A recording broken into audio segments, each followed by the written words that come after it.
சென்னை சின்ன நுளம்பூர் பகுதியை சேர்ந்தவர் சரத், அவருடைய சகோதரர் சஞ்சய், 2 பேருமே நேற்று வீட்டின் அருகே லாரியில் தண்ணீர் குடித்துக் கொண்டிருந்தனர்.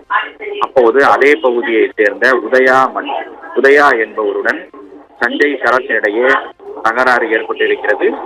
சஞ்சய் சரத் ஆகிய இருவரும் உதயாவை தாக்கிவிட்டு வீட்டிற்கு வந்துவிட்டதாக தெரிகிறது. வீட்டிற்கு வந்தபோது நேற்று நள்ளிரவில் உதயா தனது சகோதரர்களான ராகேஷ், கார்த்திக் மற்றும் அவரது நண்பர்களுடன் சஞ்சய் சரத்துடைய வீட்டிற்குள் அத்துமீறி நுழைந்து கத்தியால் தரமாரியாக வெட்டியிருக்கிறார்கள். இதில் சஞ்சய் சரத் ஆகியோர் காயமடைந்தனர். அதே போல அவரது தந்தை முருகதாசையும் தாக்கியிருக்கிறார்கள். 3 பேரும் கீழ்ப்பாக்கம் அரசு மருத்துவமனைகள் சிகிச்சைக்காக அனுமதிக்கப்பட்டனர். இதில் சஞ்சய் மற்றும் வழியிலேயே பரிதாபமாக உயிரிழந்தார். சரத், முருகதாஸ் ஆகிய இருவரும் ஆபத்தான நிலையில் சிகிச்சைக்காக அனுமதிக்கப்பட்டிருக்கிறார்கள்.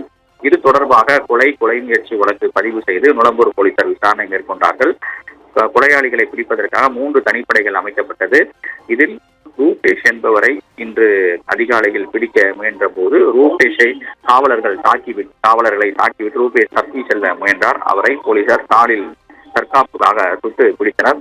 ரூபேஷ் மதுரவாயல் பகுதியை சேர்ந்தவர். அதே போல அவருடைய கூட்டாளிகளாக இருக்கக்கூடிய ஈஞ்சம்பாக்கத்தை சேர்ந்த நவீன்குமார், அதே போல மதுரவாயலை சேர்ந்த உதயராஜ், சூர்யா, கார்த்திக் ராஜா, ராகேஷ் ராஜா, நேஷா, சூரிய பிரகாஷ் ஆகிய 8 பேரை போலீசார் கைது செய்திருக்கிறார்கள். கைது செய்யப்பட்டவர்களிடம் விசாரணை என்பது மேற்கொள்ளப்பட்டு வருகிறது. இவர்கள் மீது ஏற்கனவே வழக்குகளும் நிலுவையில் இருப்பதாக கூறப்படுகிறது.